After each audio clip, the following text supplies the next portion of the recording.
Good morning. Welcome to another episode of What Now Irishman. My conversation partner today is a very interesting guy, Mr. Malachy Steenson. I'm just going to bring him up here and say hello. Good Malachy, welcome morning, to the man. show. How are you keeping? Grand. Well, Right. wrecked, I suppose, really. I'm feeling the same way myself. I may have stayed out a little bit too late last night, but it needs to be done. From time to time, you have to let the hair down. Right. So you know the setup. Straight into it. What Now Irishman? Well, I suppose, the answer to that question is like the question of why is the state and the establishment doing what it's doing to us? Um, my whole involvement in this is I want to create a better Ireland for our people, for my children, grandchildren, in my case, great grandchildren. Um, how do we get to there is the $1 million question. And there's no doubt since the immigration thing really took hold in, I suppose, post COVID, because before that, there were numbers coming in and they were at a lot less of a level. Um, and there was a sustainability in that. We didn't have the huge housing crisis that we have now. We didn't have 120,000 Ukrainians just being shipped in because somebody thought it was a good idea and to virtue signaling. And now we've gone from bringing in through the IPAS system alone. Not alone had we, I suppose previously people were of a mind that, well, maybe these people are fleeing, maybe there is something in it, and most of us knew there wasn't. And now we know that most of them are coming now from mainland Europe, who've been there for years, who've had applications in a variety of European countries. They've had the applications in the UK. They're using the UK now as a land bridge into the south of this country through the north. We've been pointing that out, since 2022. And we were able to say that honestly in 2022 because we spoke to people who are being put into East Wall and they told us that they were only coming from Birmingham and Liverpool and Manchester and London, and that they'd lived in England for years. So we weren't making it up. And now, a couple of years later, what are we now, 26, 4 years later, the government accept, maybe they were right, although they never say that. We said people were coming in without passports. And, you hear people saying, oh, well, fine Ryanair, or whoever's flying them in. Ryanair are not the problem. Michael O'Leary had said at one stage he would give all the details to the government of who was on the flight. And they said, oh, no, we don't want that. GDPR and all this nonsense. Because I have never gone on a Ryanair flight, even from London, or from England, anywhere, where we have the common travel area. And technically you don't need a passport, but you try and get onto a plane without a passport and it doesn't happen. Mm-hmm. So it wasn't Ryanair's fault. People had a passport getting on. The problem was they either didn't have it getting off or said they didn't have it, or they handed it to some guy who just farmed them out to the next plane load coming. And we cannot have a society, and we see now, they tell us, there's no link between crime and immigration. Well, then why are we spending millions and tens of millions on translators in the courts? Why are the court lists full of non-national names? Why is there a huge increase in crime right across the board? And people concentrate on rapes and sexual attacks and all of that. Well, that's just a small amount. If you look at the amount of Romanian shoplifters that are regularly before the courts, and Bulgarian gangs coming in solely to pickpocket and fly back out a day or two later. And this is not just in Dublin. If you go around any of the courts and just go into any district court, look at the list on the wall, and you will see that there clearly is a connection between crime and immigration. And, we've enough scumbags in our own country. We've enough of our own born Irish people who are criminals. We don't need to import them. And that's just one aspect of it, but we have allowed a society and a government class and a political class to pursue their own agenda. Like we see Michal Martin there this week over in Ukraine, supposed to be a war zone, with Zelensky. Like, what could he say to Zelensky this week that he couldn't say to him when he was over here last week? Was he bringing him over another bag bag of cash, or did they just revolute it to him now? Like it. I've seen some people comment. When was the last time you saw Michael Martin carrying his own bag? And he got off There's that probably train. a bag of cash for Zelensky. Yeah, clutching that satchel. Let's go back. Okay, so we have, as a nation, had positive immigration in Ireland. I remember it. I lived through it. In the 1990s and the 2000s, when the economy turned around, and we got money, which personally I think is the worst thing that ever happened to us as a people. We had positive immigration. We had huge amounts of Eastern Europeans coming into Ireland, huge amounts. They went straight to work. They went to work on building sites. They, you know what I mean, their partners and wives worked in factories, canteens, etc. And I worked with, and these people worked for me. There was no issue with integration. There was no increase in crime, measurable increase in crime. They integrated well. They had no aspirations to enter into politics or take over. They had no agenda. They were literally here to work, and the majority of them worked for X amount of years and went home. And some then stayed. And there is big Eastern European communities in Ireland at present. Why are some people able to come and integrate and accept the laws of our land, and then others are not? Is it just geography? Is it ideology? Is it belief systems? What makes this new batch of people coming into the Ireland different to the ones that came in the 90s and the early 2000s? Well, I think there's a number of aspects to that. And if you take, for instance, the people who came during the Celtic Tiger, they were mainly Polish. It would be very similar to us to be a Christian Catholic country. And I don't want to make religion, a major factor in it. But there were people who thought like us. If you go to drive through Poland, you might as well be driving through Middle Ireland, maybe. When the last time I was there was about 20 years ago. And it was like driving through Ireland in the 60s or 70s. Mm-hmm. But now what we're bringing in are people of a totally different culture. And it's not just that they may be Muslim or different religions. They come from countries, by and large, like Somalia, where there's no law and order. People do what they want. You just kill and, move on. And that's inbuilt into a lot of these cultures.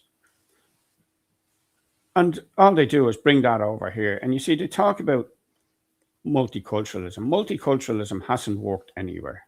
Mm-hmm. The only, when in the Celtic Tiger, when we had positive immigration, we had people coming in who were economic migrants, who came in here to work, not to live off the system. And many of the Polish builders, when the economy collapsed here, they moved off to London to build the Olympic Stadium and different things like that. And, they'd never any intention of staying here. They were here to make a few bob, to bring it home and to, build their life back in their own country. But what we have now are people who come in who are given a piece of paper after a very short time and said, oh, you're now Irish. You're as Irish as Paddy, whose family have lived here for 500 years. I find that, and none of us can actually understand the mindset of somebody who is Irish, who wants to see the destruction of their own country. But what we have are the political class.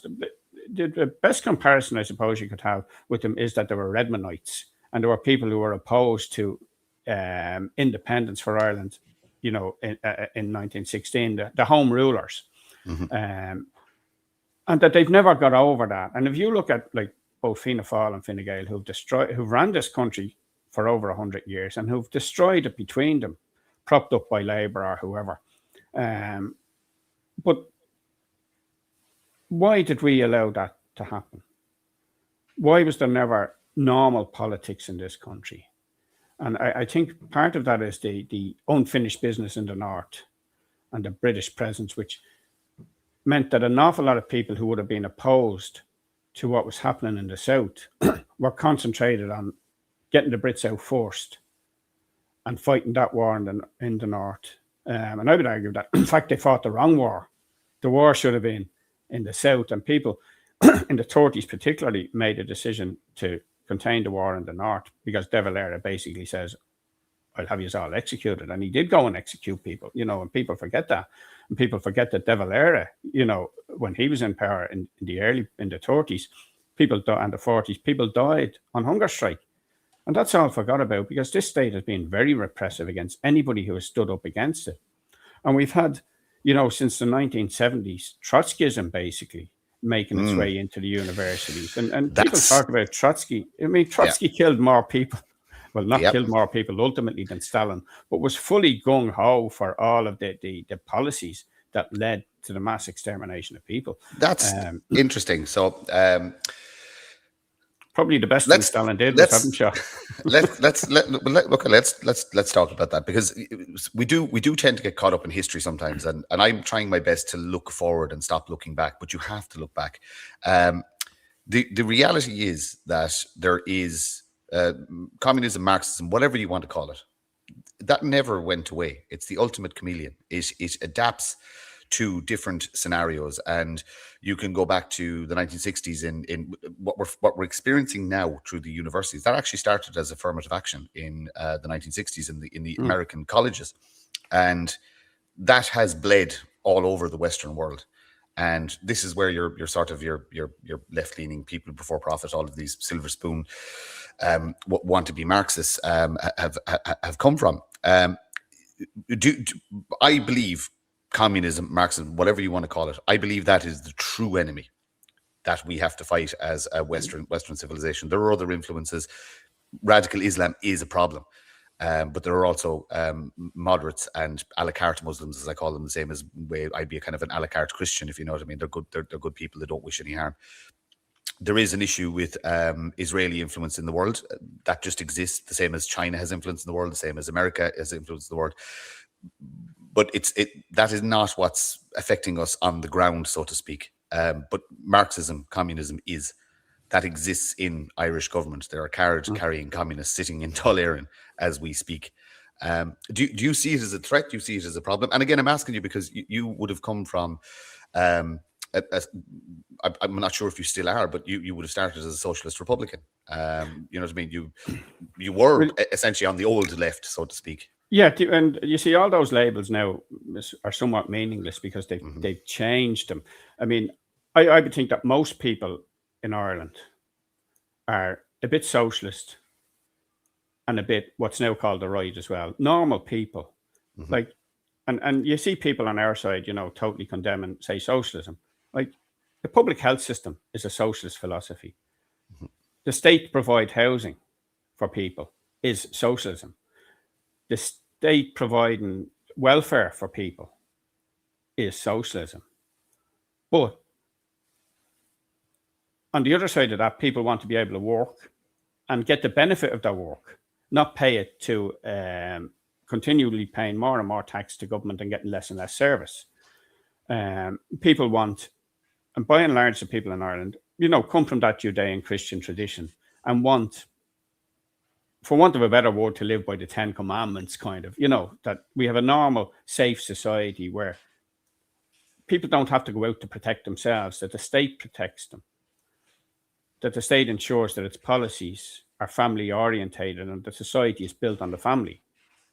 And I think this is where these people continually attack the family, because that's the basic structure that will ultimately see us succeeding. Because, as I said earlier, I'm in this for family, for kids, grandkids, great-grandkids. And that's most of the people on our side are in it for those reasons. The reasons, the huge bulk of the people on the other side don't have families. They don't have kids. They buy into all this LGBT plus ABCD nonsense. They think boys can be girls, and they see nothing wrong with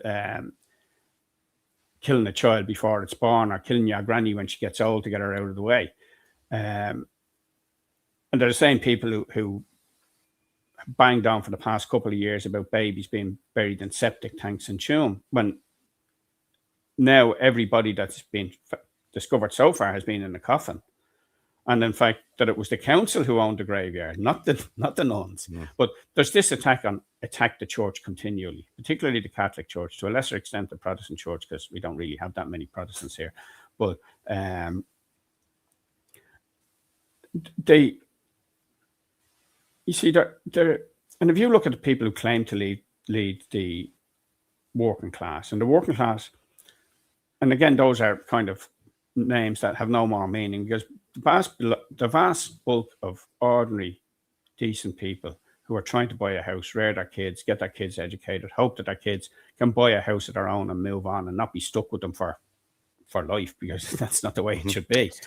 That they are working class, even though they may live in the outer suburbs and would see themselves as being, I suppose, aspiring middle class, as they used to call them in England, who just want to be left alone, who want to have a good life, want to be able to, and they don't want a hugely profitable life. They want to be able to work from Monday to Friday, relax for the weekend, rear their kids, go on a holiday, not have to worry about, can I put diesel in the car tomorrow? Have I got the money for the toll to get to work? And that's where most people are. And you see, the problem we have in this country, and the people are the problem. If you look at the November election in 2024, people put back in the very same people that they complained about, right? The majority of people don't vote. Certainly in my constituency, the majority of people don't vote. And the next time around, if there was a general, here there are people saying, get them out, bring down the government, storm the Dáil, right? Now, there's nobody going to be storming the Dáil. And the people who claim, to want to storm the Dáil couldn't run a bath, never mind a revolution. Agree. And, they want to go and storm the Dáil. Fair play to you. I'll send you a Christmas card when you're in Portlaoise for the next 30 years. And, people on our side think if they go on social media and say, we're having a national shutdown in 3 weeks, that it just happens. The reality is the only people who can call a shutdown, and an effective one at this point in time, are the trade unions, who are totally captured, who totally betrayed the people of this country, and really only represent those who work for the government in one form or another. Mm-hmm. And,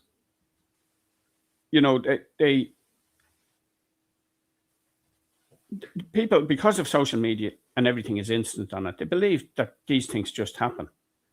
And they talk about revolution. We haven't the capacity in this country for a revolution. We haven't the people to do it. And, this is not 1916. The only way to achieve this is to achieve it through the democratic process, because we'll be neutralized other than that. We have to get in. And people talk about setting up alternative structures and setting up a village, saying, keeping the state out effectively. You go back to that, again, people talk about communism. That was the Tet Offensive, in Vietnam and other places. And that's what an element of the provisionals were attempting to do in Tyrone and Fermanagh. And this is what led to Lockdown, when the provisional leadership had to have these people wiped out, because they were succeeding in what they were doing. They were creating areas, zones, which the British couldn't operate in. But we're a long way from that. And, people say, well, what have the rallies done? And, without the question actually that they should ask themselves is, where would we be without the rallies? And once it started in November 2022, and the numbers grew and grew, and when we had 50,000 people on the streets, and our own side particularly were attempting to neutralize those events and putting out statements about, there's going to be CS gas and people are bringing it in from the north. All this bollocks. Do you know what? Let's talk about this, because I would have been very, very close to this, right? And what I've seen since I got involved in this, and I was involved politically, and look, there's been fallings out, there's been this, that, and the other, there's been all sorts of nonsense. Like I said, the main falling out I had was with one individual, and I spoke to him in person down in Cork and basically said, look, I'm no longer a party member. And that was it as far as I'm concerned. I can't speak for others and their actions and behaviours. This constant infighting, this constant bickering. I don't know you, Malachy, okay? But at the same point, you're one of the leading figures of what we call the nationalist movement. But I see criticism of you all the time. Oh, he's only in it for himself. Oh, he's only in it for adults. He's always this, that, and the other. And I see it with many others. And then I see other, we'll say, prominent members fighting amongst themselves and backbiting. And is that just Irish nature? Are we just so tribalist that we can't help ourselves? Or are there bigger things at play? Are there people in, I personally think there are people in there causing this division, causing this trouble on purpose. I believe some of them are actually lefties because they're excellent at infiltrating. There's definitely some state hand in there somewhere. People possibly compromised because of drugs convictions, compromised because of whatever, and they're given roles and tasks to stop a nationalist movement, a strong nationalist movement, getting off the ground. Well, is it conspiracy? Is it or? You see, I'm loath to believe any of the conspiracy theories because I think people are just stupid in general who get involved in these things, and they do things. There doesn't. You see, for a conspiracy, people think, oh, X amount of people sit down in a room and plot all this out. Some of these things just organically happen because of the type of personalities you're dealing with. And they would actually rather that this project fails than them not be at the head of it. You know, and everybody has a role to play. And I've consistently said that, but it's about recognizing what your role is. Mm-hmm. And either you're in this to actually change. I don't want to be spending my time not talking to you on this, but you know, I know what you're saying. Yeah, I walked away from politics in 2014, right? And I hadn't been elected, and at that stage, and like, and you people saying, "Oh, he ran for election X amount of times and he wasn't elected," and so, like, the vast bulk of people come along and run in one election and they're never seen again. You know, mm-hmm. It shows at least like a longevity in this, and I'm prepared to, mm-hmm. Continue to do it. And I walked away in 2014, with the proviso that I would come back for constitutional issues, like say if abortion came back on the agenda, or which it did. And again, I always find it incredible that if you know somebody's position on abortion, you will know their position instantly on every other social issue. Yep. And it can't be a coincidence that most of the people on our side are anti-abortion, and all of the people on the other side are pro-abortion. Mm-hmm. But people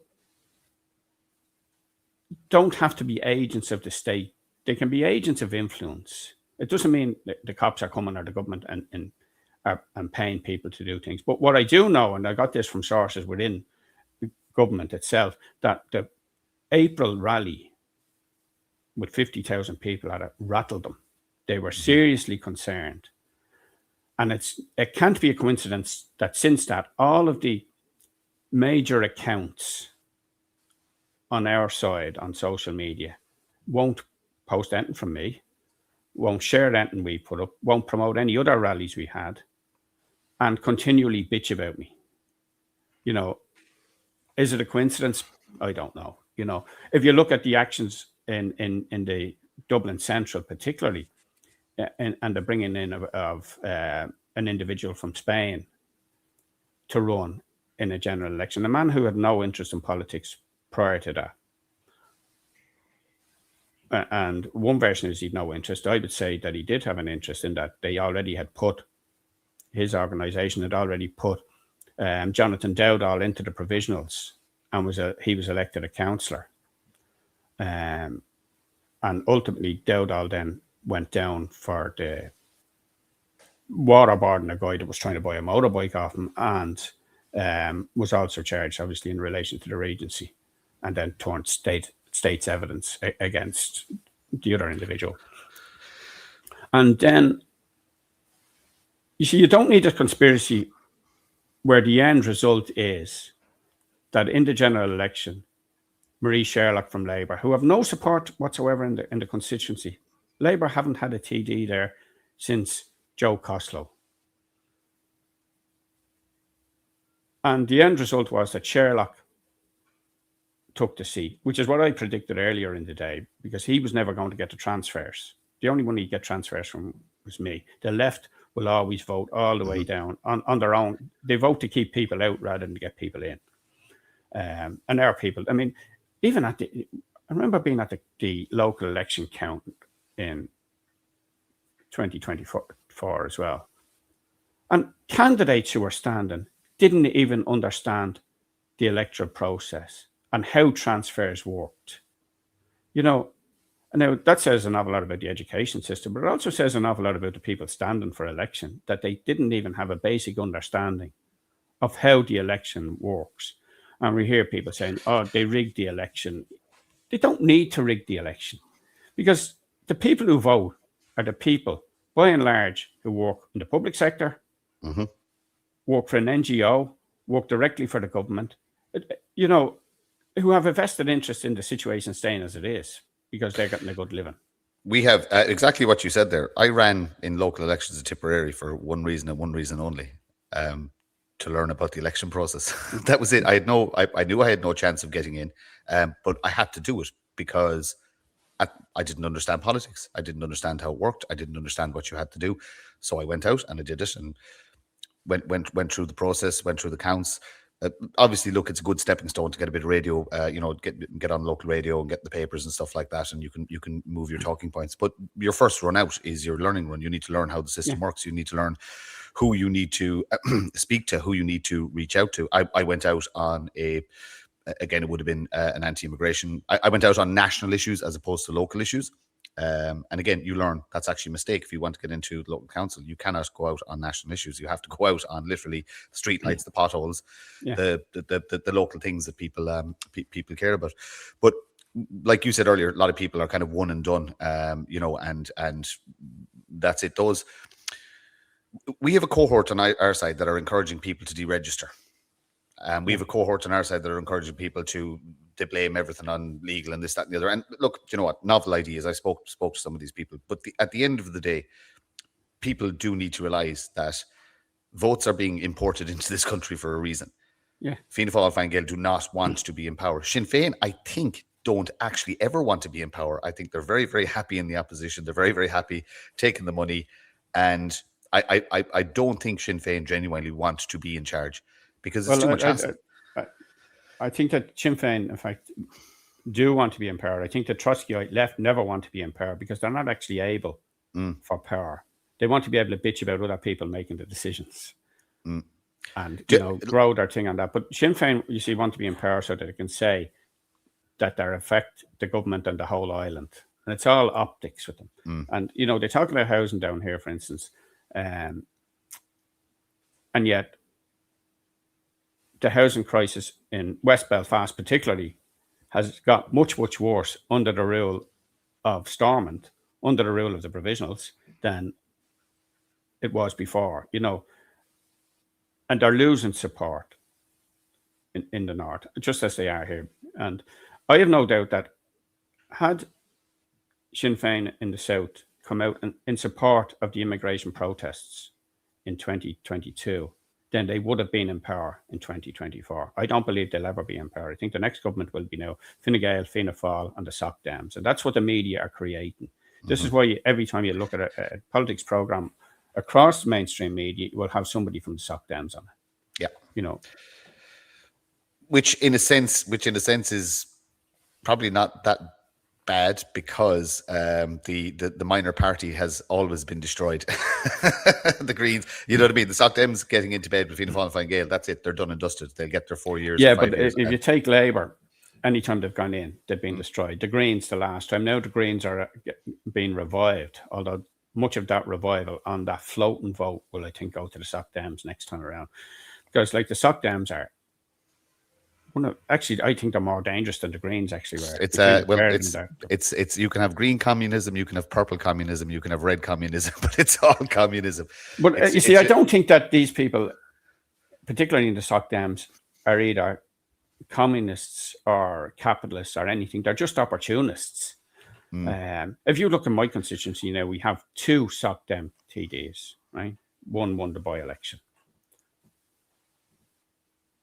And they've come out now in support, and they voted against my motion in the council last week. I had a motion that our area committee, which is the one that has been most devastated by the drug crisis for 40 years, I that saw we this. reject the findings of the Oireachtas Committee, which was chaired by Gary Gannon from the SOC Dams, who want cocaine, want everything legalised ultimately.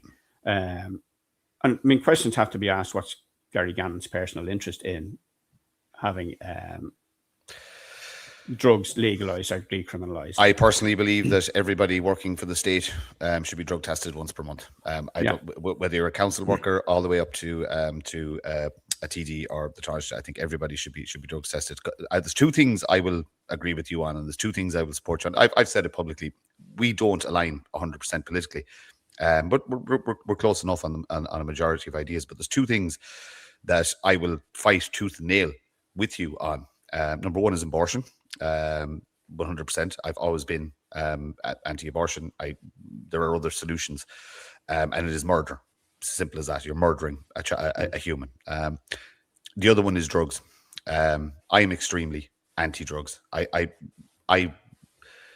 live in a fairly rural area, and all of the people that I associate with, every single one of them, I can't think of anybody off the top of my head. This is not political friends now or anything like that. This is just local community. There's not one of them I don't know that nips off to the bathroom in the pub for a few minutes and then comes back, and it's everywhere. It is just, and it's become so normalized that people aren't even hiding it anymore. I make people feel ashamed. If I go into the toilet, I just go, don't do that in front of me. Go somewhere else. Do not do that in front of me. I believe in energy. So the amount of terror and pain that is brought into the country in those little white bags, like, people have no idea what the cartels do to each other. What happens to women and children to get your little fix on a Saturday? But it's not even Saturday night. They're doing it Monday, Tuesday, Wednesday, Thursday. So, like, I think the An Garda Síochána have completely abandoned the war on drugs. I have anecdotal evidence that half the force is on coke themselves. It's all part of the weakening of society. You know what I mean? We've a big enough issue with alcohol in this country, and I don't mind saying it. I drink too much. You know what I mean? But I like the social aspect of the pub. I like going out for a pint. But I don't drink in the house or anything like that. It literally is just socializing with friends and colleagues. But that alone is enough for us. We still struggle with that as a society. But now you've got every rally you go to, and I don't mind saying this, there's just a bang of weed all over the place. Everybody is smoking weed, and people think that doesn't have an effect on you. Of course it does. Habitual weed use increases paranoia. It basically turns you into a slug of a human. It slows everything down. And look, it does have medicinal purposes, and I would have no issue with it being a prescription drug, so to speak. You know what I mean? For people with Parkinson's and other various issues, it does have medicinal purposes, but it's not it's not like smoking a cigarette. Like, it's not. And people who constantly, and the other side of it is, you don't get it for free. You're buying it off criminals. Yeah. You know what I mean? You're supporting criminal trade who are involved in other things. So yeah, I'd be 100%. A new war on drugs and a new awareness campaign in relation to the dangers and harms of recreational drug use. And it's that's the one thing I'd be very disappointed with my kids if I found out any of them were, grew up in the country, they all snuck a drink, you know what I mean, when they were younger and stuff like that, and snuck a cigarette and all that kind of thing. But they know how disappointed I would be. I'd be ashamed of them if any of my kids were habitual drug users. But thank God they're not. They're into fairly positive activities and stuff like that. But that is something that you can get. Well, you could get a lot of adults in the room having a conversation about that and talking about ways to tackle that. But the ground support, the people we want to vote for us, so to speak, they're not going to like that, because the majority of them are every minute of every day. So how do you tackle that? How do you get around that problem? Well, I mean, there's no doubt, and I've argued for years, that the drugs crisis has become what it is not because the state ignored it, but because the state deliberately encouraged it. And part of it is to keep a huge section of our people out of their heads most of the time, so they don't realize what's going on. And to me, there's no such a thing as recreational drug use. You're either an addict or you're not. People who think they're not an addict because they can pay for their coke doesn't make them not an addict. And why would people pump that stuff into their bodies? I don't know. And, you know, in my, like we started off in the 80s with the heroin crisis. And the state done nothing. The first move the state made was when Veronica Gearden was killed. They brought in CAB. And they went after Gilligan and that. And not to be fair to the Gilligan gang, but Gilligan, they were only dealing in cannabis. You know, and now, as you say, you know, you walk down Talbot Street and you nearly get high. And there's a far more potent form of weed that's being used now instead of cannabis. But they brought in the CAB. Now, to me, CAB is about saying you can do what you want. You can sell as many drugs as you want, as long as you give the state a cut. So it's like putting VAT on you. There's your bag of coke, 50 quid plus VAT, you know, and the government take the VAT. Now, the astute criminal would go to CAB or the revenue commissioners at the end of the year and say, I've made 20 million this year from what you may ultimately decide are the proceeds of crime. So here's the tax on it, because I don't want to get hit for the penalties when you come after me, you know. And, you know, and people say, well, that's madness. But you know, that's exactly what happens, or what can happen. Once you say that the only issue with selling drugs is that you profit from it, and you end up with you know, a lifestyle that comes from those profits. If you know, the state is almost saying if you sell drugs and take a load of drugs or sell the drugs at cost price, then, you know, we're not going to come after you. That's all right. You know, and it's this mixed messages they keep sending. And you see, I suppose it goes back to, you know, the whole argument about the rule of law. And, you know, if you go back to Hart, some of the old philosophers like Hart and Dworkin and all these people, and Bentham even, that, you know, do people obey the law because it's the law, or do they obey it out of some intrinsic human trait? Like, most of us don't kill people unless there's a war, unless it's self-defense. So is it the law that prevents you from killing people, or is it this basic human instinct? And I think in that terms of murder, it's a basic human instinct. It's your moral compass. People, yeah. But what stops people taking drugs, or a huge amount of people taking drugs, is because it's illegal. And the state making it illegal is the people saying that we don't agree that you should do this, or that society should be influenced by drug taking. People, you know, I would love to drive down the road, down the M1 at 200 kilometers an hour. I don't do it because the speed limit the state has set is 120, and I'll probably get done for it, lose your license. At that speed, you probably would lose your license. But people obey the laws in general, you know. I mean, obviously, the odd time you may be over that, but just to take a simple example, people obey the law because it's the law, and they believe that to have a coherent society, you have to have rules and regulations, and generally people abide by them. Not so sure they'll abide by the nonsensical hosepipe ban that they brought in this week, but and you know, even on that, like. And the media promoting that and saying, you know, tout on your neighbor, you know. And it's, you know, if for instance I ring up and say Martin Murphy's out there watering his garden, like, how do you prove it? Are they going to check the hose and see is it wet? You have to go back to COVID. Do you know much about nudge units? No. Yeah, well, partly yes. But if you look at COVID was, I'd actually go back before COVID. If you go back to, you remember the big storm that was coming? Yes. And we were told, get into your house by 4 o'clock or you'll die on the roads. Only 2 people who died that day were people rushing to get home for 4 o'clock or whatever the time was. And that was about, because the storm never materialized the way it was supposed to, with a bit of snow. That was designed to see how people would react, whether they would conform. And the sheep all went into the pen. and then COVID came along and they brought in the forced lockdown. Then they stretched it another bit and then another bit. And then 2 years later, people are still in the same situation. And you have people on our side who say, oh, well, Steenson never mentions COVID, never mentioned.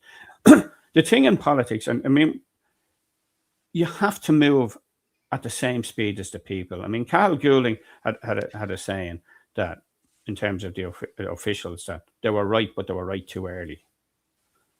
And I remember listening to a biographer of Queen Elizabeth who was asked different things about her.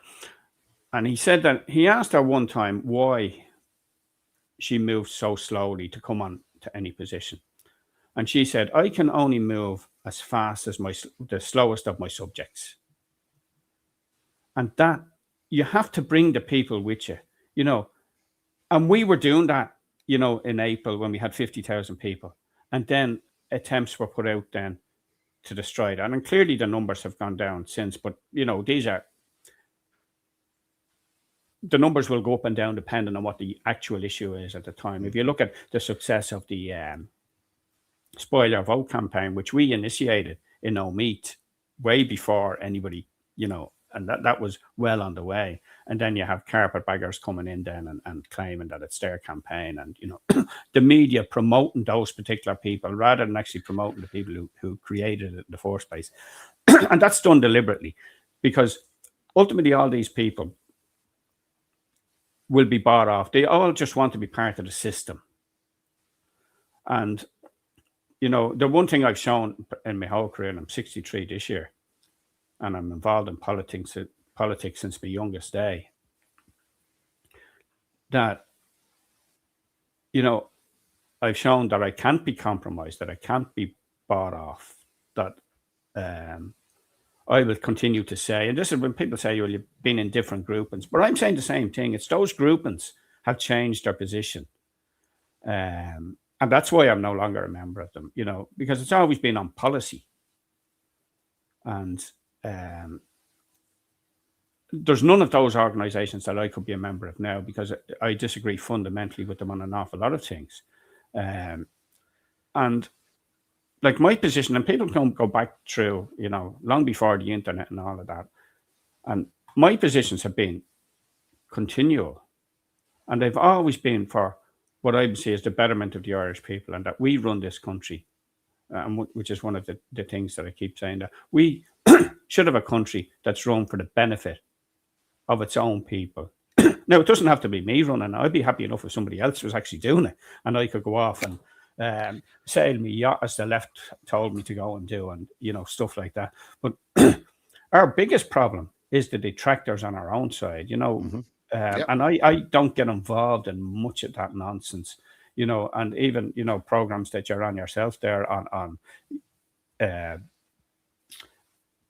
YouTube and that. I'm not going to name the program, but I'll do it for you. The Irish column. I've no problem advocating for votes for a criminal in my constituency. Like a number of years ago, there was the Hutch Kinahan feud. 18 people died in that, right? Including a worker from Dublin City Council who was on his holidays in Spain. And because he happened to speak to one of these people on the street and was wearing the same jersey, I think, the gunman came along and shot the fella, shot him dead. Like, and not a word about it. 18 people died. They didn't die because of a row over packets of crisps. They died because of their involvement in a drugs war. And, you have people who claim to be on our side saying that a vote for that individual is the same as a vote for me. There's no comparison. You either vote for that type of lifestyle or you vote for something better. There's a lot of nuance there. Look, there's a lot of what I've realized through this is that you have to turn your emotions off. We're all far too emotional, and people react to the smallest little slight. And then, like I said, there is people working in the I'm regularly accused of being emotional. But there's nothing wrong with it. There's nothing wrong with it. I take a cup. look, calling a spade, there are going to be some people very, very close to me who are going to be very, very unhappy with me because I'm having this conversation. Oh, yeah. I don't care because it is a case of number one, it's a conversation I want to have. Number two, I don't bring emotion into this. All I want to do is I want to learn about people because this helps me form my opinion. Like I said, I've said it online before. I've never met you. I don't have an opinion on you. I don't know you well enough to actually give an opinion on Malachy Steenson, your policies and what you stand for. Said we don't align. We don't align perfectly, but those two areas, abortion and drugs. You have my support because I agree with you 100% on your stance on both those issues. We do need to take a very, very different approach. And the marches were fine, but I said last year I won't be going to rallies or marches anymore because I think we've moved on from that phase. Was there? I'd be happy enough to say that those with the power to capture that 50,000 people didn't. And there's various different reasons, and there's various different sections, and there's various different, things that happened as to why that wasn't captured. But the biggest thing is that we need to enlighten our supporters, so to speak, in relation to you must vote. It is as simple as that. You must make sure you are on the register, and you must go out and vote, and you must understand the voting system. You must understand how to vote, how the transfer system works, sometimes we're not voting to get somebody in, we're voting to keep somebody out.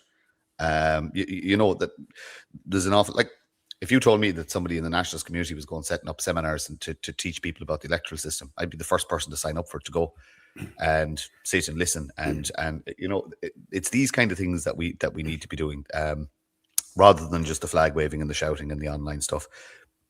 We just on that, on voter education, we do have a program that we devised many years ago. I worked on a CE scheme with the Vincentian Partnership for Justice, and then it became the Vincentian Partnership for Social Justice, which I was gone long. I was only there 6 months on a CE scheme anyway, but it got too involved in the social justice.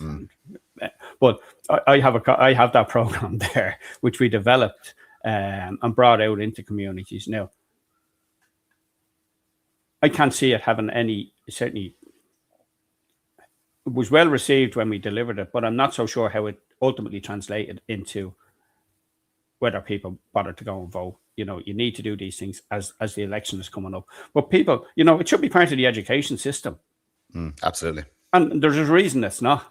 It's because they don't actually want people to understand. And if you look at, what passes for even if you look at a lot of the independents, people saying vote independents, if you look at the vast bulk of independents in this country, most of them are ex-Fianna Fáil or Fine Gael. And the only reason they're standing as independents is because they didn't get a nomination to stand for those parties. Yeah. So their policies are exactly the same, despite what they may come out and say on various different podcasts, which is just, trying to garner and secure a vote. And, he's saying what Steenson is saying to some extent, and he's more respectable, or he's more part of the class, so do we go with him, But one of the things that our people, don't seem to realize, and again, it goes back into that, capitalism versus communism, socialism. This is a class issue. It is our areas, it's working class areas that are being destroyed. And, people say that, for instance, that I'm a solicitor, right? I'm a solicitor because I went back to college at night and I qualified as a solicitor. And it took me years. I'm working since I was 10. I worked in shops and had my own business in my early 20s. Worked on building sites, worked running snooker halls and arcades and stuff like that. Worked in other retail shops, worked on building sites. And at the same time, studying at night to get an honours degree in law and a master's then in criminology, and then to qualify as a solicitor. But it was always, to create a better society. It was never about having a career or, making money out of it. And I've lost a fair chunk of money since I got back involved in this whole thing. I could be happily, had I not got involved, it would be probably fair enough to say that I would be, getting ready to retire in a couple of years and, be financially stable to do that. Now, I'm not. And, people saying, oh, they only want to get into the Dáil or get elected. And it shows a total ignorance of what's actually involved in that. Like on a daily basis, we're dealing with council queries and people looking for houses and a huge volume of stuff. And you're out campaigning on a continued, because the election doesn't start the day it's announced. You have to be out on the ground continually, knocking on doors, doing social media, doing things like this,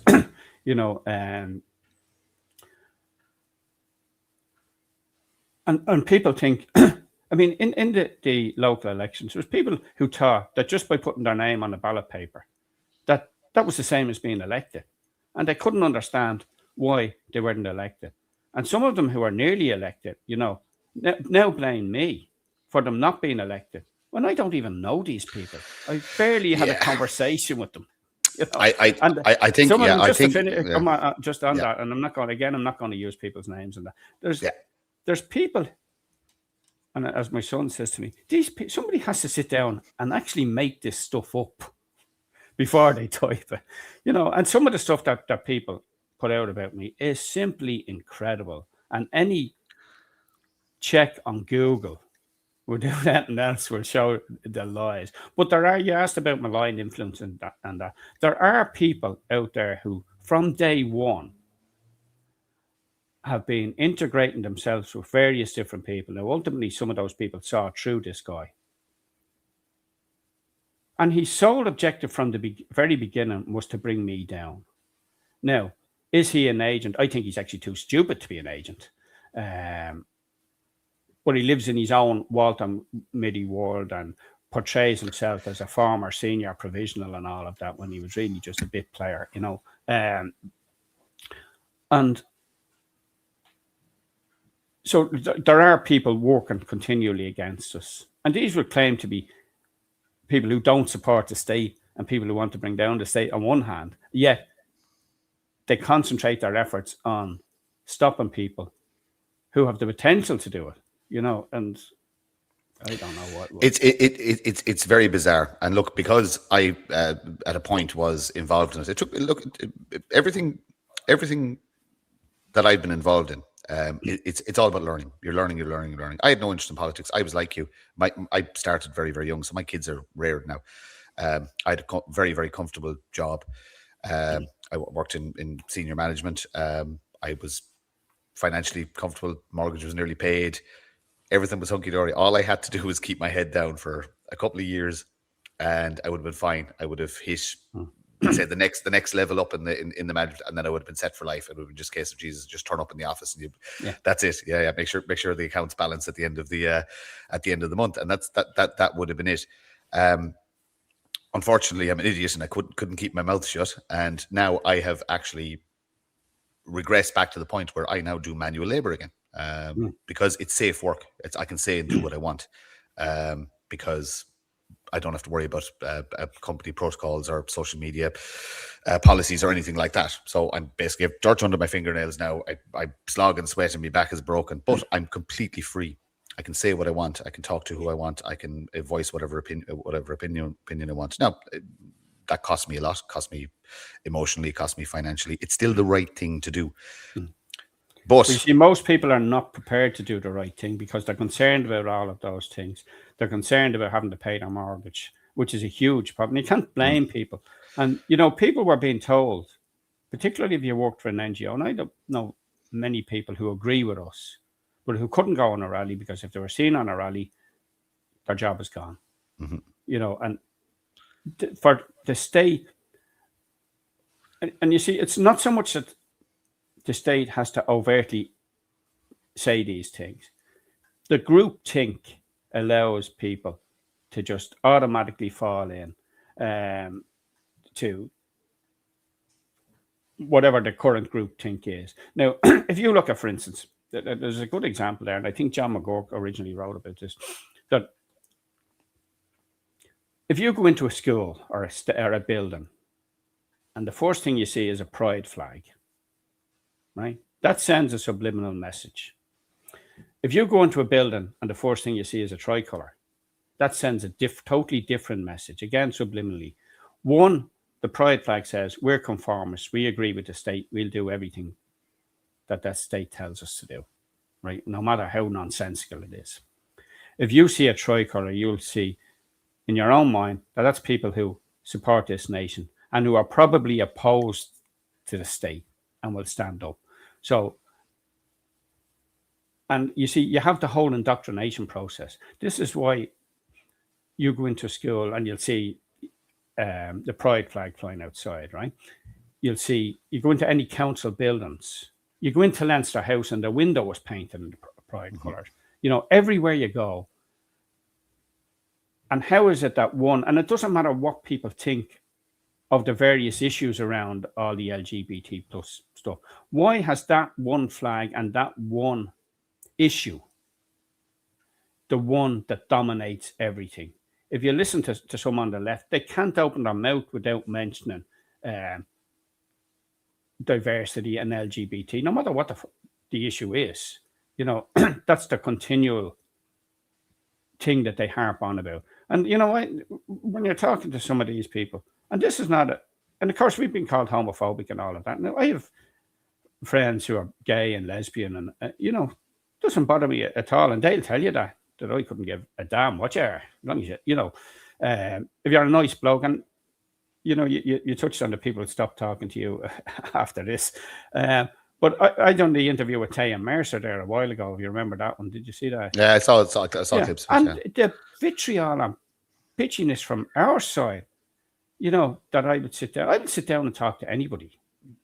You know, if they let me on to RTE, I have no problem going on. You know, but they won't let me on. So we have to, and this is one of the problems we have. We need to have a credible media.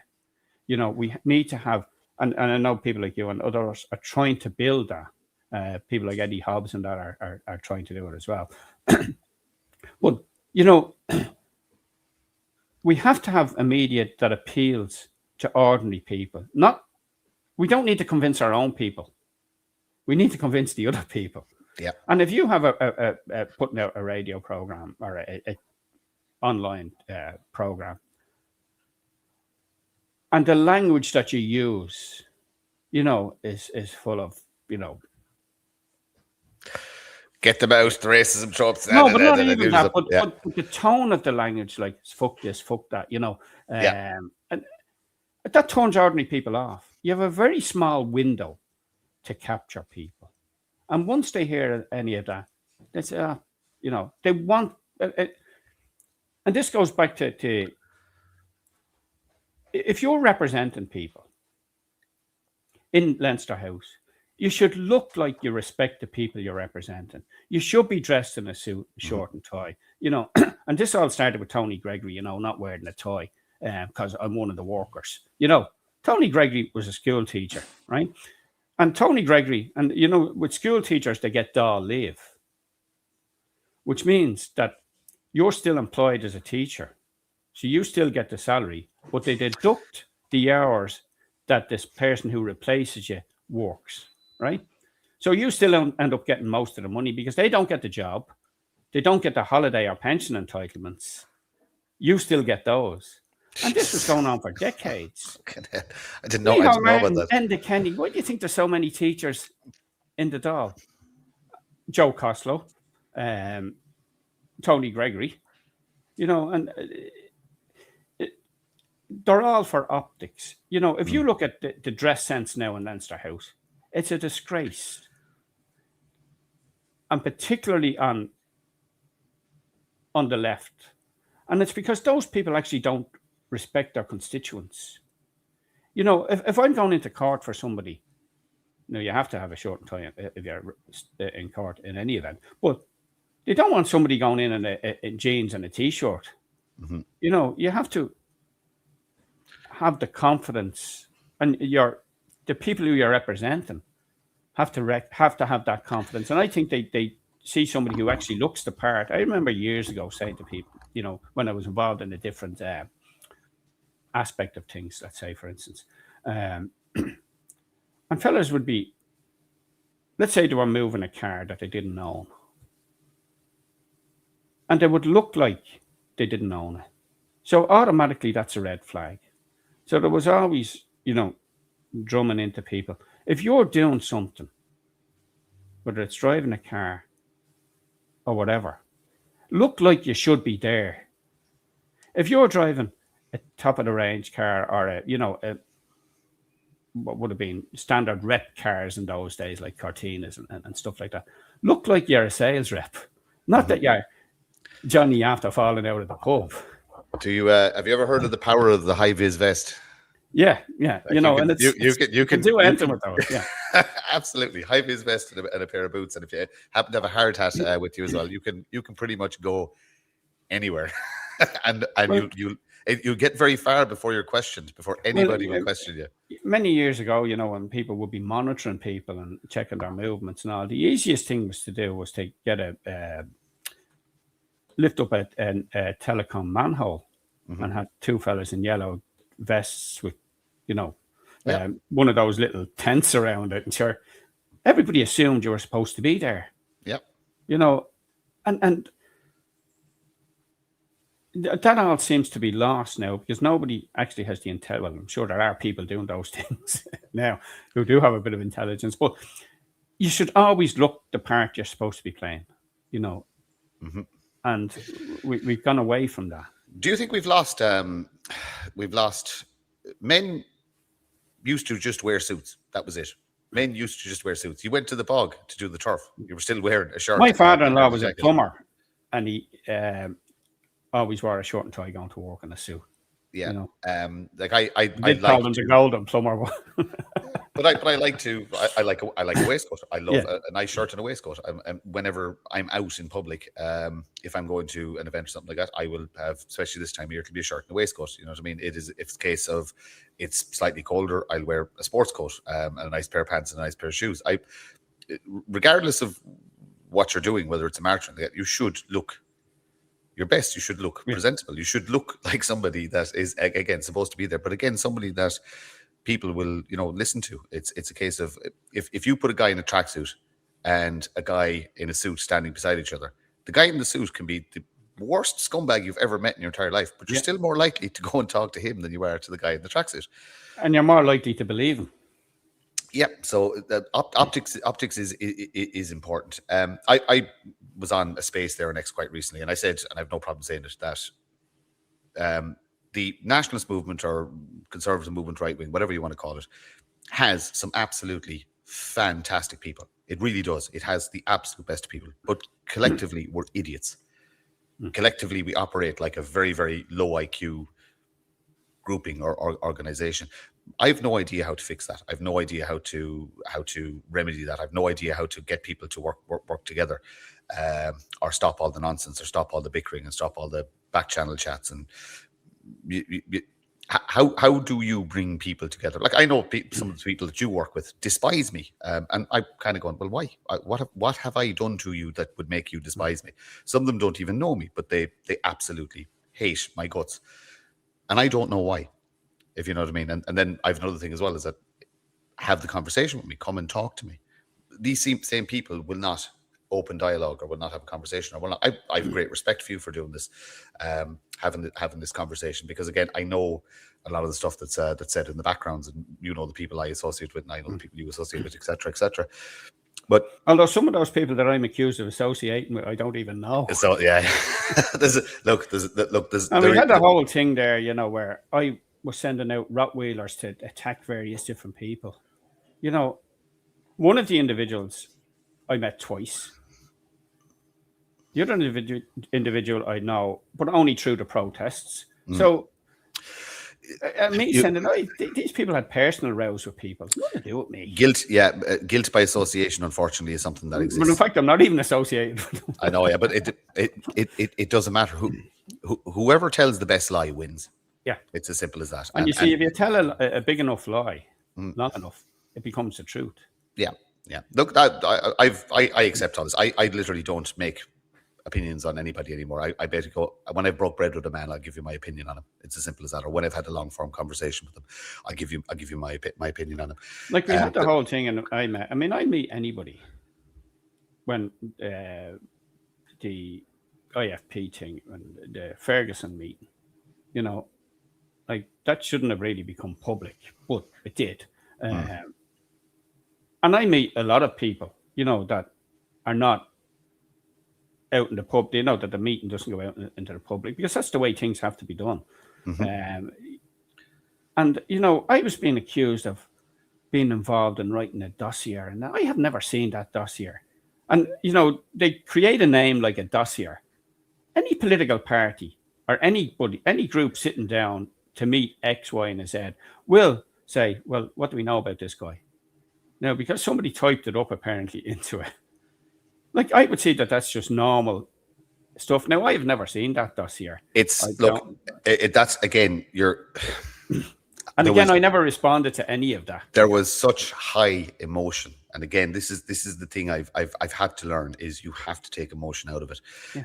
People, you know what? It goes back to the role. Everybody has. I believe it or not, what I did for most of my life is management. I managed huge teams of people, 24/7 operations and stuff like that. I actually have leadership capabilities. It is, but I have no interest in being a leader, the leader, or anything like that. I'm happy being a support player. I have certain skills and attributes that I'm willing to share with people. That if they want my help, I'll help. I'm good at organization. I'm good at other things, but I have no interest in being a front face of anything or like that. Like I want a job as opposed to being the boss, if you get me. And I put it out there. I'll work for or with anybody I believe is doing good work. Not everybody has the same mindset as me. Some people are more emotional. Some people do have main character syndrome. You know what I mean? They see themselves as the new Michael Collins, or they see themselves as, you know, some. Well, I would actually put an awful lot of them in. And, you know, this is the thing that continues to amaze me, that the people on our side, you know, continue to extol the virtues of Collins. When Collins betrayed us, Collins put on British uniforms onto former British Irish and called them national soldiers and attacked Republicans, you know, and bombed the forecourts with British guns, you know. So Collins, you know, got his just desserts, and the IRA delivered that down in Ballinablaw. That's wow. I'll tell you what, I was not expecting that to come out of you. Well, I mean, and how anybody, you know, can claim to be a Republican and say that Collins, you know, or De Valera, for instance, you know, De Valera was no better. Like I despise De Valera. I have no problem in saying it. Yeah, took power in this country, attempted to destroy the Republican movement, threatened it. And that followed on to when we had Fianna Fáil creating the provisionals in 1969 and 1970, and again in an attempt to smash the Republican movement. And look at where they are now. And whatever one might say about Fianna Fáil and Fine Gael, at least they didn't overtly administer British rule in Ireland. They may have done it by proxy. But we have now the people who claim that their political philosophy and the reason that they were engaged in the war in which 3,500 people died was to end British rule. And all that they really wanted was to say, well, you can run this country as long as you want it, as long as you give us a bit of the cake. And that's exactly the position we're in now. And, you know, they talk about, you know, reunification and the recreation of the Irish Republic from the 4 glorious years from 18 to 22 is not simply about attaching the North onto this kip. The whole thing has to be redone. And Haughey at one point said that the North was a failed political entity. The South is a failed political entity. It's being run now, not for the benefit of any Irish people.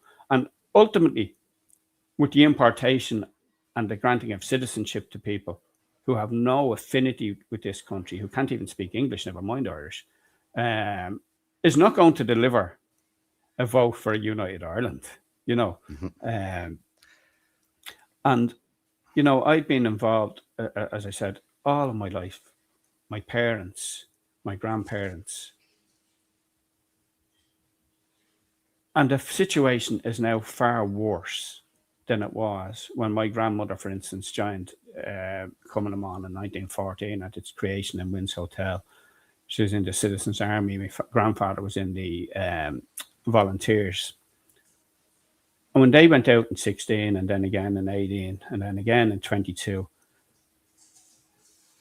and their sons, they'd 19 children, 17 who lived, all of them were in the Republican movement from the 40s right up till their adult years. All went into Fianna or Clan Gael, which became Colini, into the army or coming them on. All of the men, well, a number of the men, spent time in jail, whether they were interned in the south or jailed in the north. Again, my father jailed in the south, came down here on the run in the 50s. My mother, a key member of coming them on right up till, she stepped back to rear our kids and that in the 70s. And, I was struck by, and going back to people being touts and all of that, I was struck that in my grandmother's testimony to the pensions board, which she didn't want to give, and she's one of the last people who gave it. And they asked her, what did she do during various different periods? And she wouldn't tell them. And they said, well, your husband says you've done X, Y, and Z. And she just simply says, well, must be so then. I'm not telling you anything, and like in my generation, like I've still 3 brothers with the provisionals. One of my brothers was the last one released under the Good Friday Agreement in the 26 counties. My mother's brother, Eamon, was the last one released under the 63-64 amnesty from Crumlin Road. We have been immersed in that militant republicanism for generations, decades. And for what? Why did 3,500 people die in 30 years? Why did people die in the 50s? Why did people die in hunger strike and be executed in the 40s? If the end result is what we have now, it has been a total failure. In fact, we'd probably been better staying under the Brits. At least we'd be out of the European Union now at this stage. I'm actually going to say something along those lines that people go, oh, we can't survive without being in the EU. In my head, and I could be wrong, right? The old enemy is gone; it doesn't exist anymore. The British Empire no longer exists. It's something else now.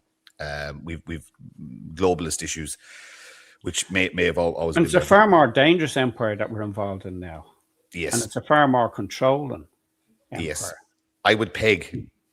People go the euro and all that. I would have no problem with pegging to the UK, not in its current form. Obviously, they need to get rid of the Labour government over there and put in something. See, the problem in Britain now is that the British political class, particularly the left, can't accept the will of the people.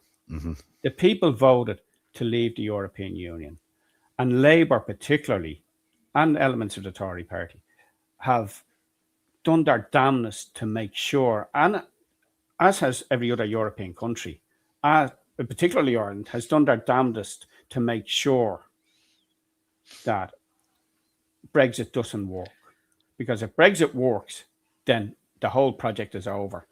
Mm-hmm. France will be gone, Spain will be gone, Italy will be gone, we'll be gone. And again, it goes back to knowing where the people are at. We haven't come to a point in this country where we can really discuss leaving the European Union. As best we can do is create an environment where we say, well, let's renegotiate our position with them. Because when we went in 72 or 73, and remember, the Republican movement was opposed to entry into the European Common Market at that stage. And now the Provisionals, being the biggest part of that group, and now are gung-ho to be members. And it's mainly because of the funds that are drawn in for all these NGOs and all this nonsense that they have their people working in. And, really we don't need, if you look at what passes for politics in this country, you take local councils, right? I, as a councillor, have absolutely no power whatsoever. The only thing I can vote against is the budget, because that's the only thing we actually have a say in, right? And if we vote down the budget, the government will abolish the council. Now, I don't have a problem with that. I've often said, let's just, why do we bother coming in here? And I've said that on a number of occasions. Like, we come in and we talk about rubbish, basically. And literally we talk about rubbish and bins more of the time. And we're not a local government, because the management make the decisions. And even if we vote for something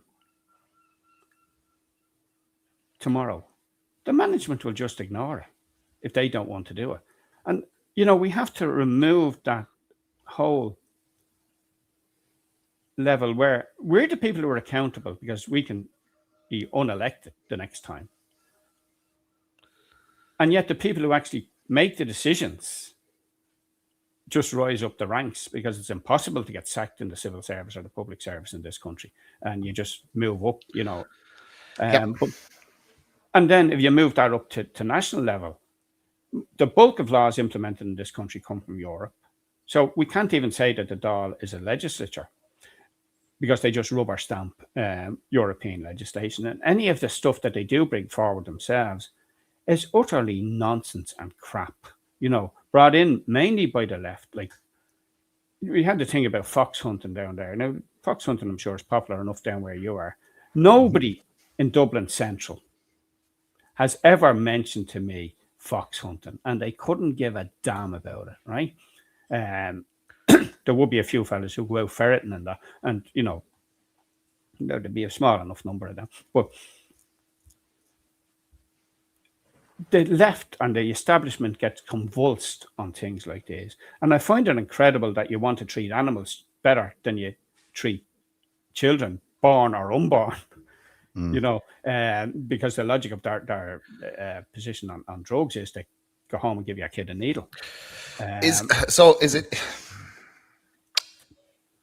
You're describing a very, very bleak kind of outlook as to politics. I'm very aware of how the councils work and who the county manager is and what shenanigans go on and who's getting, you know what I mean? We have enough people around to be able to figure all this out. But we're absolutely powerless to do anything about it, because even when you release the information, it just disappears into the ether, because there is so much stuff online.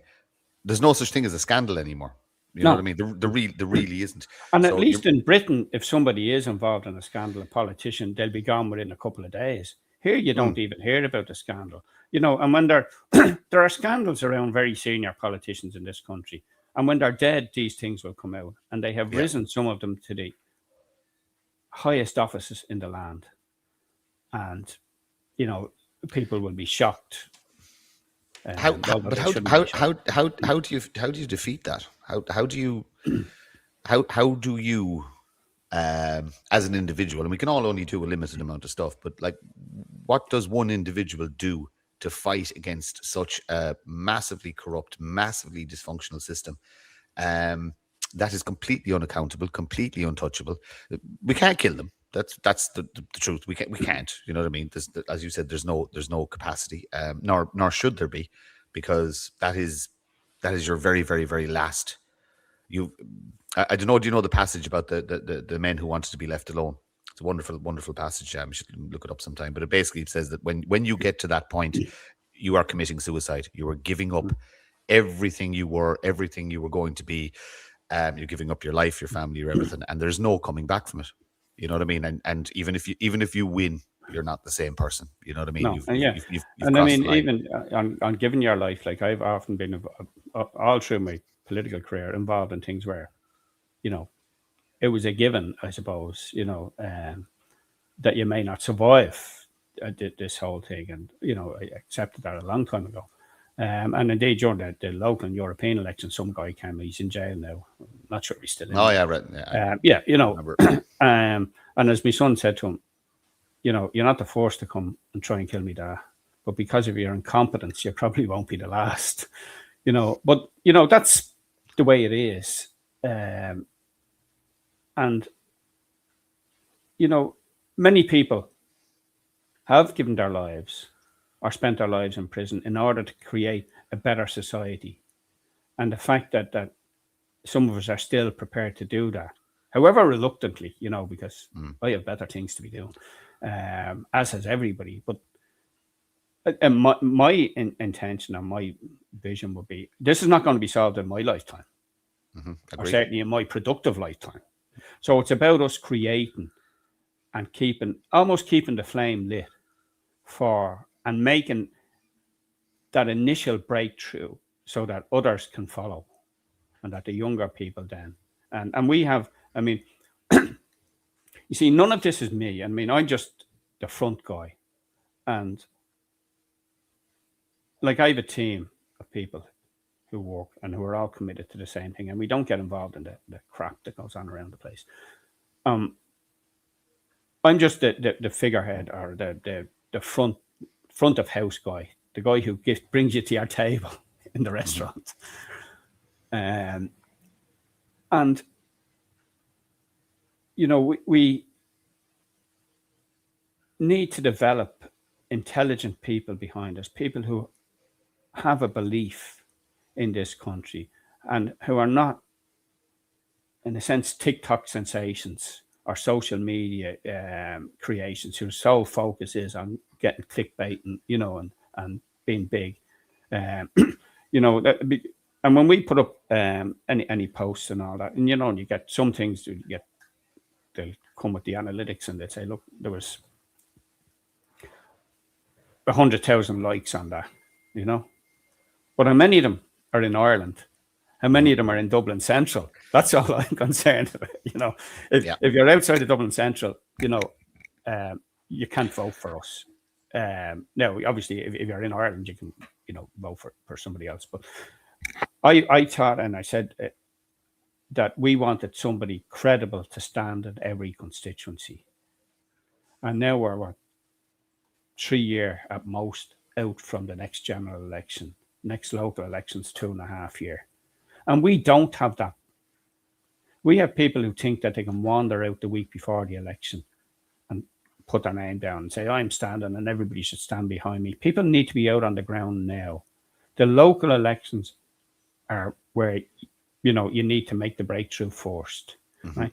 And even if we didn't get anybody into the door and we had enough of councillors around the country, you have the potential to get a senator in. And people don't even understand that. This way, people need to actually study the system. There's no point in talking about, taking down the system. What are you going to replace it with? Exactly. And you've heard people saying, get Fianna Fáil and Fine Gael now, and put who in? Communist-led Sinn Féin, People Before Profit, Labour, and so Soc Dems. That is, and this is what people need to understand. We never recover from that. No. We never, ever recover from that. Like, if that happens, I would be suggesting to everybody, you need to get out of Ireland. You need to just go to find somewhere else to but the problem is there is nowhere else. Certainly not in Europe. There's still a Somalia will be empty. Sure. True, yeah, but there's probably some good places be pioneers in Africa. Down South Africa, maybe there's certain rural parts of South Africa that are actually pretty. Well, there's parts of South Africa, and again, they play the racism card, and South Africa now is a far more dangerous place than it was, particularly if you're a white farmer. Now, a lot of that was brought upon themselves, but at the same time, but the country is gone. The country was a first world country. It's now a third world country, and there's Africans deporting Africans, which is just the funniest. It is just the funniest thing I've ever seen. It's brilliant. It's the South Africans blaming the Nigerians and the Zimbabweans, and they're actually shouting, "Get them out!" Yeah. It's very, very, very. And you see, we're told that we're racist. I don't care what color somebody is or what race they are. I don't want them here anyway. Yeah, but the other thing is there's different types of racism is just a word, right? It's the same as any word. It's just a word. There's a mindset. You can actually be racist and an extremely nice person. Like, people don't understand. Do people not realize Pakistanis, for the most part, hate Indians? Yeah. They despise each other. You know what I mean? As in to violence. Like there's skirmishes along the border between India and Pakistan all the time, and they hate each other. The Indians themselves And again, that's internally. another artificial border created by the Brits. Yeah, well, the Brits are responsible for an awful lot of things. We won't go And into that's we the won't go into common the Middle thing. East. Yeah, That, yeah, yeah. that they everywhere they've gone, they have destroyed. But that's unfortunately that's what empires do, and Yeah. the British Empire is just before. You can say there was Rome before that. There's been numerous empires, and basically it's not when you have a conquering force, they normally don't do good. Do you know what I mean?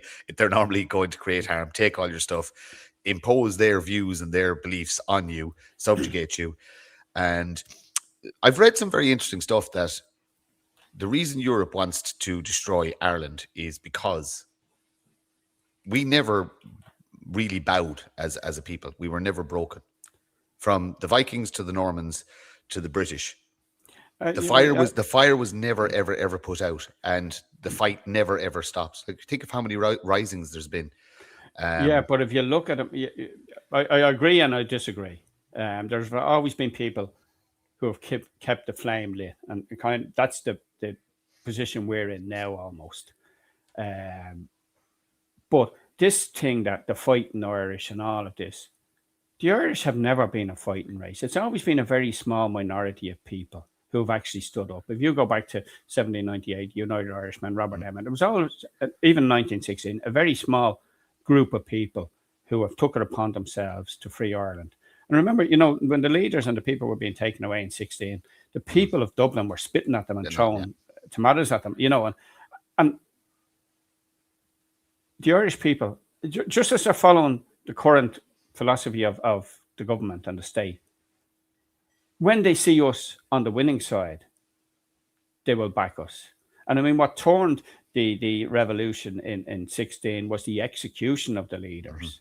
And that brought then in the 1918 election and a huge landslide to Sinn Féin, who said, we won't take our seats in Westminster, we'll create Cllr in the Mansion House. And then people, and the amount of people who claim to have been in the GPO. It's like Woodstock. Yeah, if all those people were in the GPO, there wouldn't have been room to move, never mind anything else, And as people want to be associated with what they see as the winning side. And this is why, they have opinion polls and all of that. And if you look at the opinion polls in this country, I mean, and I forgot to actually mention the two referendums where we defeated the government. That the opinion polls were telling us these were going to sail through, and nobody was even bothered about them. The opinion polls didn't see the over 200,000 spoiled votes in the presidential election because they didn't want to see them. Because the opinion polls are designed not to reflect opinion, but to influence it. And they will always, it's always, again, people want to be on the winning side. Nobody wants to back a loser. Nobody wants to back the last horse in the race. So they'll back the favourite, which is the one everybody else thinks is going to win. And it may or may not. And, we need to capitalise on those victories. And we never did. And we never, not that we want the credit for them, because this is part of a bigger project. But one of the things that people can do now, for instance, right? So you pay your utility bill, your gas bill, your electric bill on a direct debit, right? Cancel your direct debit. Pay it on the last possible day, right? And go into the bank or the post office, take the money out of your account, right? And then give it back to them. Like, go through the motions. Don't be just transferring it. Slow down the system, right? One of the things I discovered the other day, because most of my work banking is electronic. I went into AIB, which is my bank, to transfer money from an AIB account to a Bank of Ireland account, right? I couldn't do that at the counter, right? I went to Bank of Ireland to see could I do it. And I couldn't do it the other way either. So I had to go to AIB, get the cash, then go to Bank of Ireland. And the Bank of Ireland I went to was just machines and one person. Now the person she was very good, but I couldn't lodge that to the other account in the machine unless I had either a Bank of Ireland account. And if I had a Bank of Ireland account, I wouldn't have been in the. I could have done it in the beginning, or an AIB account to put the card in, right? So all of those things people just accept instead of saying, I want my money. You know, cash is king. Absolutely. And unless people start actually using cash, you know, and you see, I mean, I'd be talking to young fellas there and they'd be in the pub and they'd be buying a drink, you know, and they're using their phone. Tap, tap, you know, tap, tap. Yeah. I have never done that. I don't even know how to do it. Or they have a Paddy Power account on their phone. And you say to them, well, you know, when you go and try and get a mortgage, they'll see you're a gambler, and you won't be getting any money, right? And you say, oh, well, they do it on me Revolut. I said, they're going to see your Revolut because you're transferring money from your ordinary account into, you know. But and people need to stop using technology in that way to give the state control. You imagine, you know, and this will come, that there will be a power outage and you're in Aldi buying your shopping and you're at the checkout and you go to pay and the power goes or the internet goes down, which will happen. What are you going to do? You know? I actually worked for Aldi for the best part of 10 years. There's backup batteries there, so the tills will keep going for about 3 hours after the power. The tills will go, but you won't be able to, yeah. So they'll be able to deal with the cash customers. Yeah. I'll tell you. You can't pay with your card. You said something very interesting there, which I'm going to take credit for because it was my idea. I actually cancelled my my direct debit with Electric Ireland probably about 12 years ago now. Because I could see some of this writing on the wall, so I pay very little. I'd actually say that the idea generated from a women's group, I think, in Wicklow. I don't want to name the woman, but if she sees this, she'll know who I'm talking about. Yeah. Not specifically that, but that type of civil disobedience kind of thing. But it's very effective. I'll tell you a story. So for 7 years they left me alone, and I paid just about €100 a month, or you know what I mean. But I would never not pay. You have to pay your bills. But when the electricity prices started to increase, I wouldn't increase the payments. I actually reduced them. I found out what the European average was, and that's what I gave them. And then I started getting the threatening letters and all this kind of thing. And so I rang them, and it took me a long time to get through to a human being. And I said, I just need you to understand this very, very clearly. I'm going to die owing you people money. And then I just quoted off the figures of what we were paying and what the European average was. And I said, I'm not paying. And I also quoted back the profits to them. And I said, leave me alone. Do not harass me again. I haven't heard from them again. I owe them money, and I'm going to die owing them money. And that's it. But there's nothing they can do. They accepted my payment method for 7+ years. That now forms our contract. It doesn't matter what the original contract was. I've said I've happily go to court with you and argue this. And they've just leave me alone. So winter time they get 150 a month. Summertime they get €100 a month, and that's it. Sometimes when I'm very, very annoyed, I actually just go back to doing the European average, which I think was €68.58 a couple of years ago. And whenever I'm just annoyed at the state, I'll just drop it to the European average, and that's all they get off me for 6 months. And people can do those things, and even if they wait till the next bill comes and then pay the last one, because it totally messes up their cash flow, and you will start to see change and demands. And how do you encourage people to stop consumerism, even for 6 months to a year, to just stop buying stuff? Well, I think the revenue commissioners have done that quite successfully by banging €3 onto every item. Yeah, from Shein and Temu and all them. Yeah, people actually, do you know what? Those apps are another thing that need to be addressed, because they're actually they're worse than gambling sites. I don't know if you've ever used the Temu app.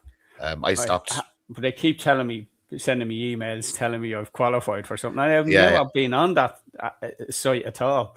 Yeah, they're designed to.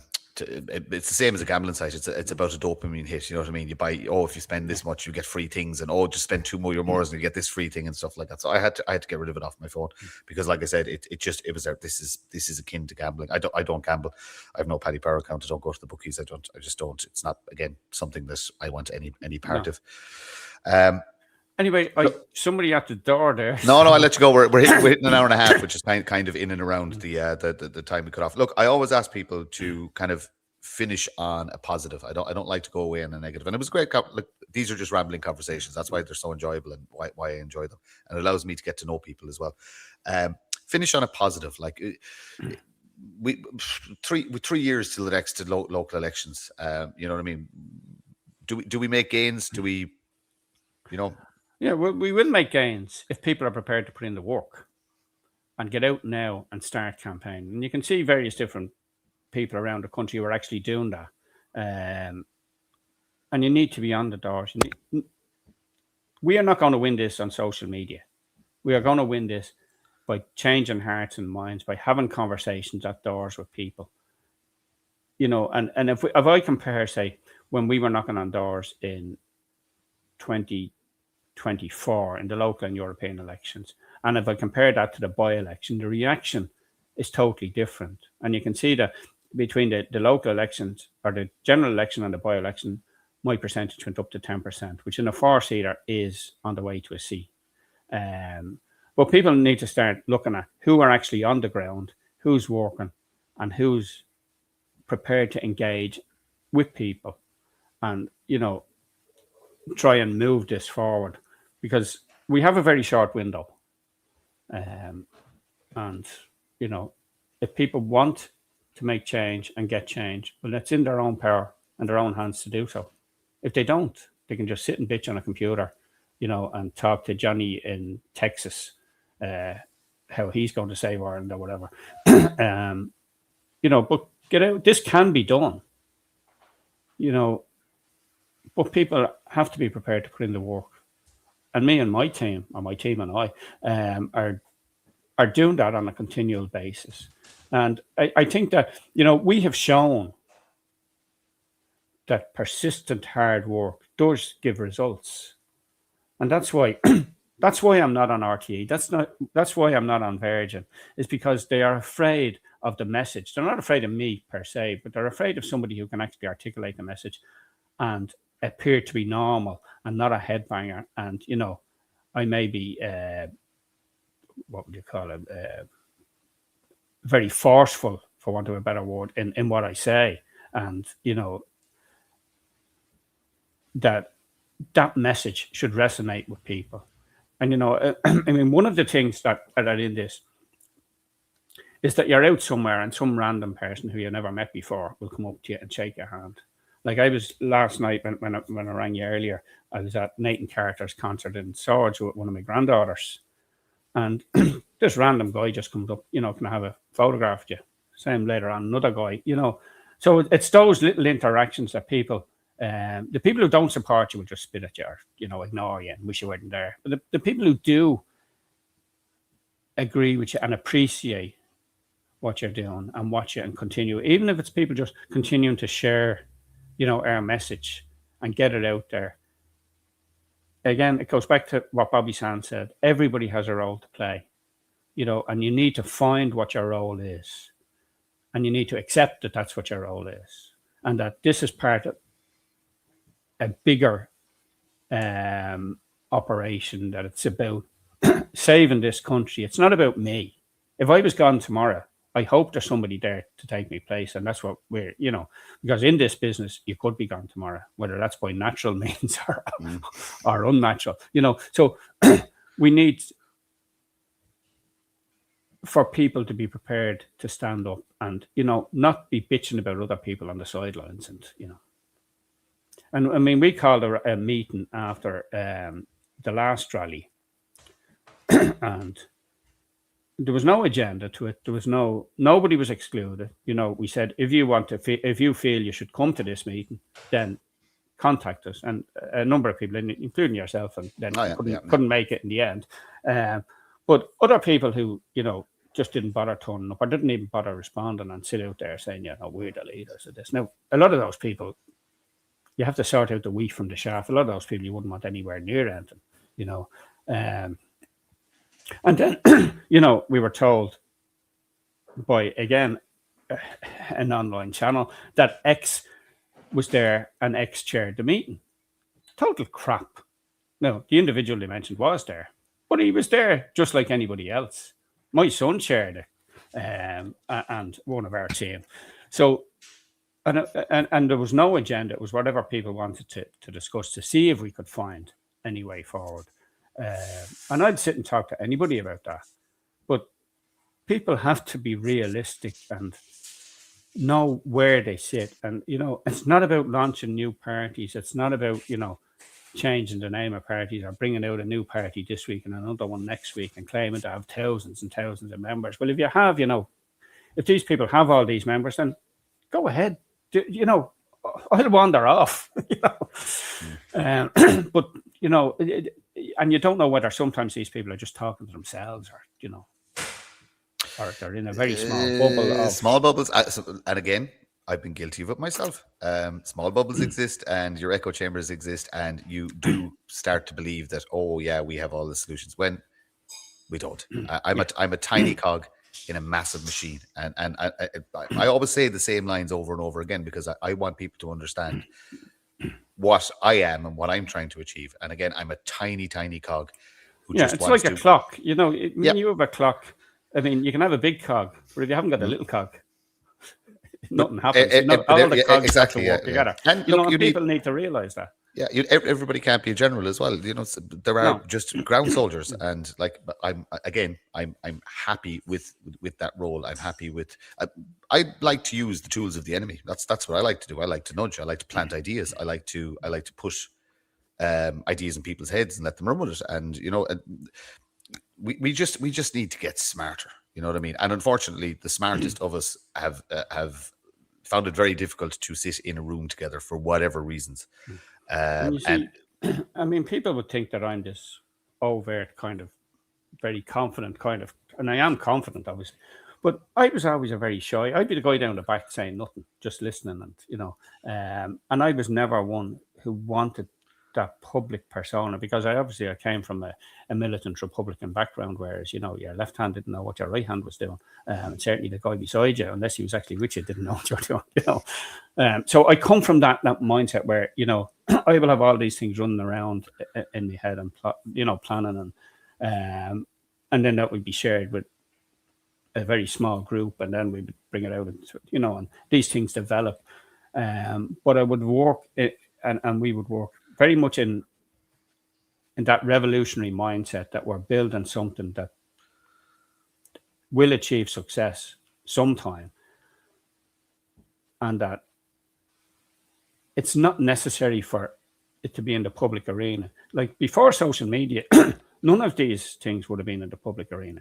Wouldn't even know each other. Smoky back rooms. Yeah. Well, that's it. Better you're not times. even allowed to have a smoky back room anymore. Whether it's from turf now or cigarettes. Yeah. But look, maybe we need to go back to that. Maybe that is conversation. Well, unfortunately, we may end up back there because the way the whole thing will collapse anyway. Do you think that financial collapse is inevitable? I see a lot of people, some of the big traders and stuff like that, are getting a bit tetchy. And is it coming? Is it inevitable? I think it is coming, because we made the very same mistakes that we did before. I mean, the biggest mistake we made in this country, and again, this was done without debate, was to go into the euro. And that was just to placate Germany, really. And, there was no debate about joining the euro. And the euro is ultimately what began this whole process, of the destruction of this country. And, the only comment you got from people about the euro was, oh, I won't have to change my money going to Spain. And that was as much as people thought about it. And then, of course, that led to low interest rates and all of that, which created the problem, with the financial crash. But we're making, what we done after the financial crash was take the assets of, say, one builder, put them into NAMA, gave them to Paddy the builder's mate, Johnny, gave Johnny's stuff to Paddy, and then wrote off all of the debt. And we're in that space again where the banks are dictating policy. And like we have where the European Bank, they didn't raise interest rates last week, but they're going to do it to stop inflation. So the European Union's answer to your price of a loaf of bread going up is to put your mortgage up. And when they talk about inflation, you say, well, inflation's down to 2% or whatever. That's 2% this month, but it was 2% or whatever the figures are last month and the month before. Inflation has been running at about 17% for the last if you look number of at years. petrol and diesel, it's Yeah. twice the price it was 4 years ago. Yeah. You know, They look, they massage the figures. They don't put out the real figures. But anybody who's kind of watching the markets and stuff like that, you can see it's coming. How do the cities fare out when that financial collapse comes again, and we don't have the exchequer money to pay all the social welfare or keep the iPass systems going, or because that's and I think the unfortunate reality is we have to go to that point for this to be changed, and then you will see. Yeah, I would agree. Because people are too comfortable. And that collapse will come without us having to do it. It's on the way. But one of the things, when you listen to, say, RTE in the morning on the news, they'll have the business report, which will be about this stock has gone up or this stock has gone down. I don't know anybody that deals in stocks, but I'm sure they're not waiting on RTE to tell them that, and that's of no interest to most people. So you'd wonder why that's even there. But this thing of even the Burnham election in so-called election in anointment as British Prime Minister, how will the markets react? Well, fuck the markets. Why do we allow somebody? We don't let Paddy Power determine economic. Well, actually, we do probably. But, I talked to you about that at another stage. So these people buying and selling, and they make money on the up and the down. Yeah. And it's the same people selling amongst themselves. Yeah. And that then dictates economic policy for Joe Bloggs working in a factory. Yep. It's anyway, insane. I have to move on now. It's absolutely insane. Our fake financial system. But again, we could talk for hours about. Look, we've hit an hour and 45 minutes, and people's time is valuable and stuff like that. So we'll wind it up. We're going to have to do it again because we've only touched on stuff. Yeah. Well, this is the beauty of it. It's literally just a rambling conversation, and you go all over the place. But like I said, it's very good to humanize somebody. I didn't think this was your personality. I didn't think that. I would have heard that Malachy's quiet and he's staunch and he's serious and stuff like, you know what I mean, all the stuff you hear on the grapevine and stuff like that. But your personality is completely different to what I imagined it would have been. And again, just to the viewers, we didn't talk beforehand. Malachy just literally came on. I said hello and said off we go. So I said there's nothing you can't ask me. Yeah, that was the other thing. But I suppose there's one thing that I suppose I should just deal with because we're here. I get all this stuff from the left, how that I'm and even some of our people that I act for drug dealers. Now, I've never acted as a sister for a drug dealer, ever, right? They go back to my opposition to CPAD 2, which was the recreation of the concerned persons, which was when the provisionals actually took over the anti-drugs movement in the 90s. I was just going to say, this gone back to the late 90s, isn't it? 90s, yeah. The first one was in the 80s. The second one was in the 90s, mid-90s. And Sinn Féin done that in order to use their personnel to be doing something constructive, so they wouldn't actually notice that they were being sold out. I was accused of being a friend of a fellow called Fats Riley, and this keeps coming up. Now, Fats Riley was a scumbag, right? Was a drug dealer. Said at the time, put him in a hole, I don't care, right? My opposition at that time was to them going and stoning a house at 12 o'clock at night, a flat, where his wife and young kids were after they came out of the pub, right? The people who stoned the house came out of the pub. I said, that's not on. I said, do you want to deal with him? Take him away and deal with him. I have no problem in, drug dealers being put in a hole. And I've said that consistently. I remember saying that on Live Line one time, and Joe Duffy was shocked and horrified, and I said, how can you be shocked and horrified? I'm saying that for years, Joe, and I've no qualms about that. You come in and you put that cancer into my community, and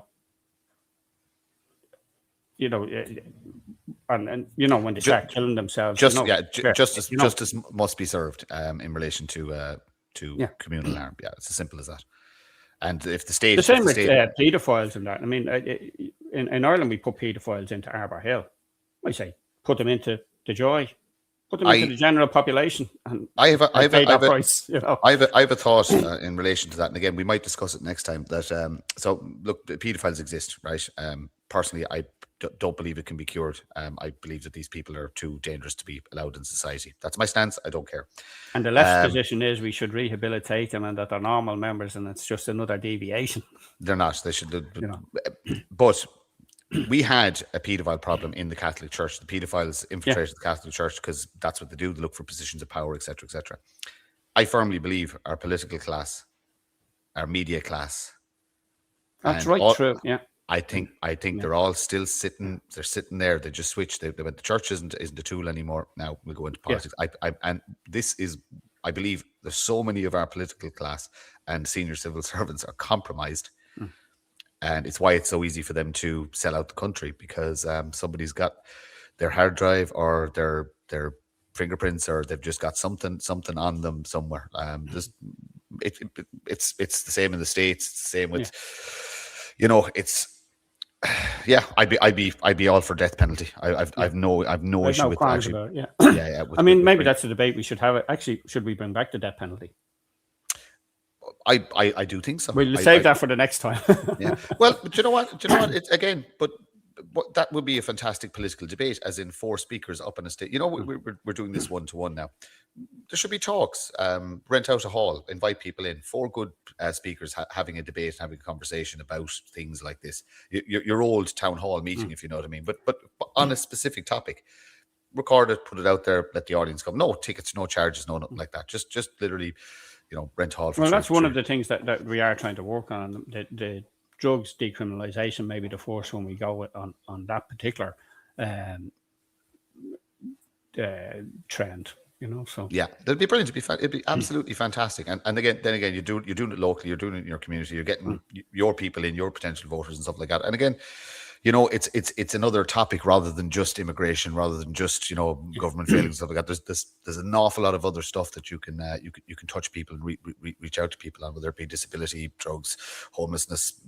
You know, the list is endless. The list is endless. Okay, listen, we're going to leave it at that. Malachy, Councillor Malachy Steenson, thank you very much. I really enjoyed this conversation, and it was good to get to know you. I do hope to speak to you again. And as I said to your colleague via email, I'm available to help. I have certain skill sets, so to speak, and if you ever want to use them or avail of them, I'm more than happy to help. I'm working with lots of people who I believe are good intentioned. They're not all going to agree with each other, but I believe they're all good intentioned. And excellent. Great. Thanks, Martin. It's very enjoyable. I'm going to drop you down there. There's a kind of an outro. You can jump off if you want, or you can stay on and have a chat afterwards. But it's up to yourself. Yeah, I'll just I have to rush at a minute. So right, no problem. Talk to you later. Thanks, Martin. Bye bye. Right. Really enjoyed that conversation. We'll see you next time.